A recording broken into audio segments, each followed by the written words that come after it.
when you're thinking strategically, what is the next level view, right? And that's really the case of if you are going to be evaluated by your senior executives, your boss's boss, et cetera, on whether or not you think strategically.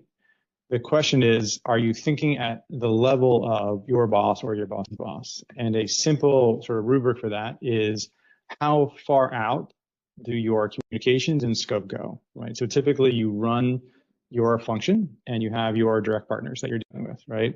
And then your boss has their function and their partners, and it goes up and it gets wider and wider, right? The higher up you go, the wider the ecosystem. And so when you think you're doing strategic level work, are you stuck with strategic level work for your function and the ancillary?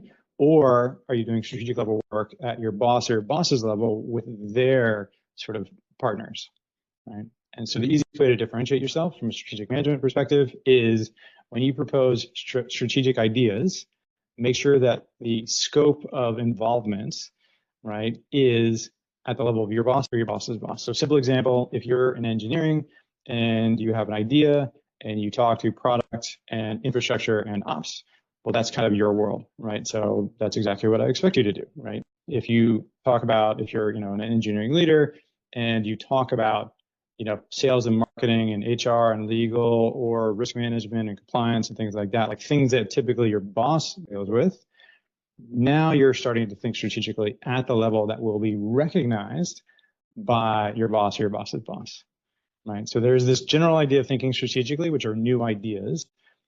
The level of that strategic thinking is dependent on the partners that you are pulling in to make this happen, right? So that's just a simple scale to say, okay, at what level is my strategic idea?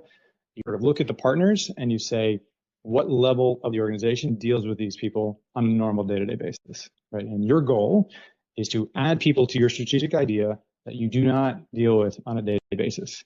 So you can project yourself into the next level and have them see, oh, that's exactly what I would have done. So those are the people I would have gone to. And you, even though you report to me, went to those same people. Clearly, you are thinking at my level. So that's the idea. When you think strategically, right, it's a lot about partners, and you want to go up and grab the partners that your boss would typically add to the portfolio.